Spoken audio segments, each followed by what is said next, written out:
Good day. Welcome to our presentation. Today, me and my groupmates are going to talk about or discuss about the leaders. So, what is transformational and transactional leadership? Transformational leadership focuses on inspiring others to follow, and it necessarily involves a high level of coordination, communication, and cooperation, as well as an understanding of how to motivate people to act. Transactional leaders prioritize tasks and outcomes.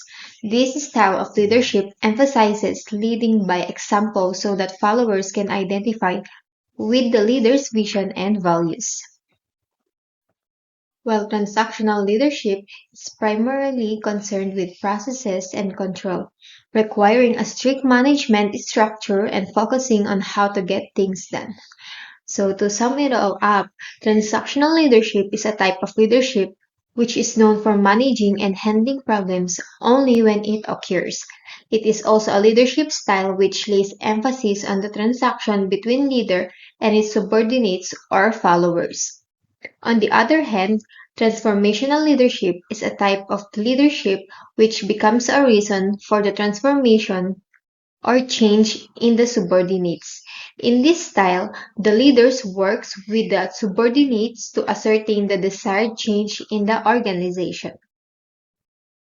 Now let's see the difference between transactional and transformational leaders or leadership. Transactional leaders occur only when followers are moved to complete their roles as agreed with a leader in exchange for a reward.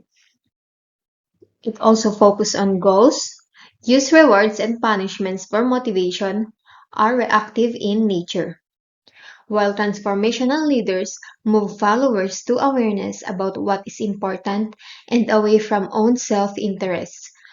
Also focus on vision, use charisma and enthusiasm for motivation, are proactive in nature. Now we are now comparing leadership types.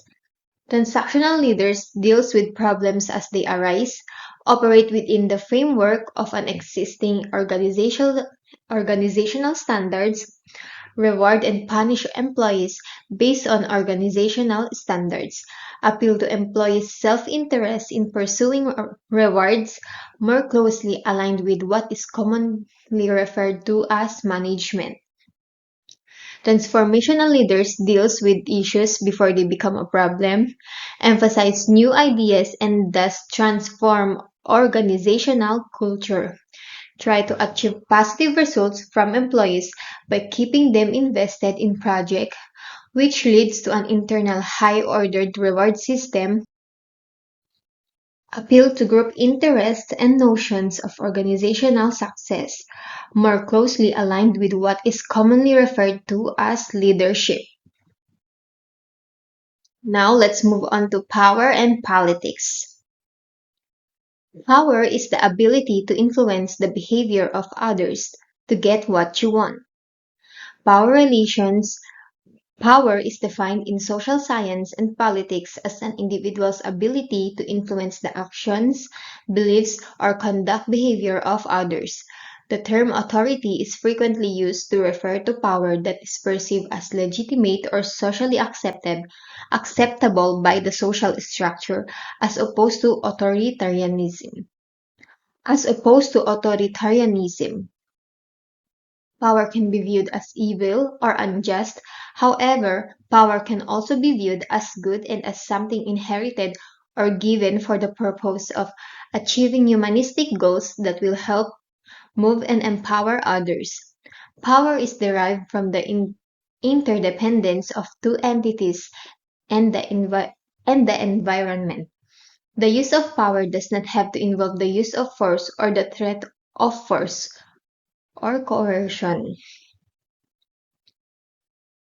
When authority is perceived legitimate, it means that individuals within a society or group generally accept and respect the decisions, rules, and actions of those in positions of authority. This acceptance may be based on various factors such as traditional, traditional customs, established norms, expertise, or a democratic process through which leaders are chosen. It is distinct from authoritarianism, which refers to a form of government or leadership that enforces strict obedience to authority at the expense of individual freedoms and rights. The five bases. First is legitimate power. It is also known as positional power is the power that an individual possesses as a result the relative position and duties of the position holder within an organization. Legitimate power is formal authority delegated to the position holder. It is usually accompanied by various power symbols such as a uniform, a title, or a commanding physical position. Second, referent power. Individuals with referent power have the ability to attract others and build loyalty. It is based on the power holder's charisma and interpersonal skills. A person may be admired for a particular personal trait, and this admiration creates the possibility of interpersonal influence. Third, expert power. Expert power is the power derived by an individual from his or her skills or expertise, and the organization's needs for those skills and expertise. This type of power is typically highly specific and limited to the specific area in which the expert has been trained and qualified. People tend to listen to them when they have knowledge and skills that allow them to understand a situation. Such situations use sound judgment and generally outperform others. People tend to trust and respect experts when they demonstrate their expertise. Their ideas will have more value as subject matter experts, and others will look to them for leadership in that area. The next, reward power. The ability of the power holder to confer valued material rewards determines rewards power. It refers to the degree to which the individual can give others rewards of some kind, such as benefits, time of desired gifts, promotions, or increases in pay or responsibility. The last, coercive power. The use of coercive power is the use of negative influences. It includes the ability to demote employees or withhold other benefits. The desire for valuable rewards of the fear of losing them can ensure those in power's obedience, and coercive power is the most visible but least effective form of power because it instills resentment and resistance in those who are subjected to it. Threats and punishment are common coercion tools. The use of coercive power includes implying or threatening that someone will be fried, demoted, denied privileges, or given unfavorable assignment. Principles in Interpersonal Relationship, as described by Laura K. Guerrero and Peter A. Anderson in Close Encounters Communication in Relationship, revolve around the concept of power within the relationship. These principles highlight how power dynamics influence interactions and influence in various ways. Number 1. Power as a perception. Power is not solely based on objective measures but is also a perception. Even if someone possesses objective power, their ability to influence others depends on how they use power cues and act assertively. Those who are seen as decisive and proactive are perceived as more powerful by others. Number 2. Power as a relational concept. Power is an inherent part of a relationship. It refers to the relative power balance between partners within a relationship. In close and fulfilling relationships, partners often influence each other in different areas and at different times. The power dynamic can shift back and forth as the relationship evolves. Number 3. Power as resource base. Power struggles often revolve around access to and control over resources. When resources are scarce and valuable, power struggles become more intense and prolonged. The scarcity hypothesis suggests that individuals possess the most power when resources they control are limited or highly sought after. Number 4. The principle of least interest and dependence power. The person with the least to lose in a relationship holds more power. This principle refers to the notion that individuals who are less emotionally invested or dependent on the relationship have more influence. Dependence power indicates that those who rely heavily on the relationship are often less powerful, particularly if they are aware that their partner is not fully committed and might leave them. Number 5. Power as enabling or disabling. Power can either enable or disable individuals within a relationship.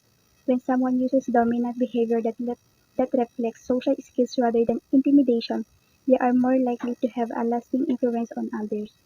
People who communicate confidently, express themselves well, and remain composed are more likely to achieve their goals and maintain positive relationships. Number 6. Power as a prerogative.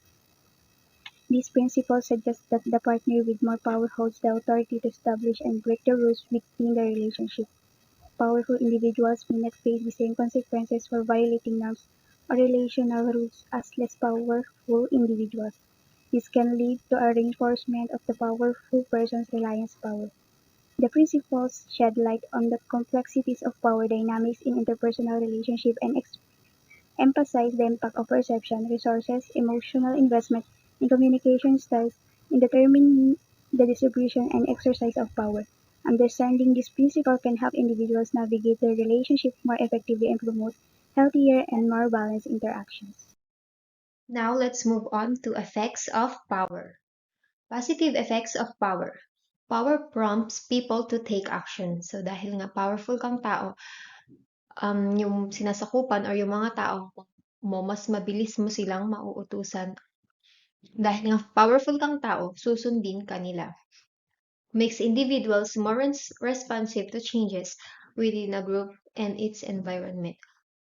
So, dahil nga powerful yung taong nag-uutos sa kanila, mas nagiging responsive sila at mas nagiging prone sila sa changes.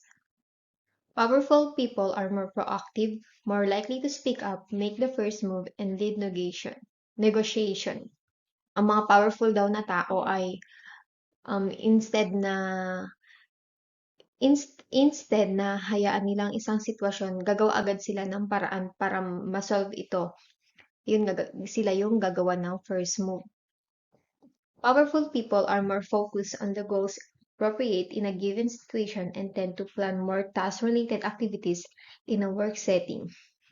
So dahil nga ang mga powerful people daw ay mas focus daw sila sa sa goals na gagawin nila in a certain situation or in a given situation.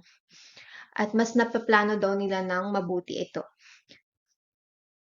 Powerful people tend to experience more positive emotions such as happiness and satisfaction, and they smile more than low power individuals. So, yung mga powerful daw na tao, mas nakaka-experience daw sila ng positive emotions. Katulad na lang ng saya, satisfaction, at mas ngumingiti sila. Hindi, hindi, hindi, hindi tulad ng low power individuals. Power is associated with optimism about the future because more powerful individuals focus their attention on more positive aspects of the environment. Hopeful sila na magagawa nila ang isang bagay o masosolve nila ang isang bagay. Magiging success ang outcome nito. People with more power tend to carry out executive cognitive functions more rapidly and successfully, including internal control mechanisms that coordinate attention, decision-making, planning, and goal selection. The negative effects of power. Powerful people are prone to take risky, inappropriate, or unethical decisions and often overstep their boundaries. They tend to generate negative emotional reactions in their subordinates, particularly when there is a conflict in the group. When individuals gain power, their self-evaluation become more positive, while their evaluations of others become more negative. Power tends to weaken one's social attentiveness, which leads to difficulty understanding other people's point of view. Powerful people also spend less time collecting and processing information about their subordinates and often perceive them in a stereotypical fashion. People with power tend to use more coercive tactics, increase social distance between themselves and subordinates, believe that non powerful individuals are untrustworthy, and the value work and ability of less powerful individuals. That's all for today. Thank you for listening.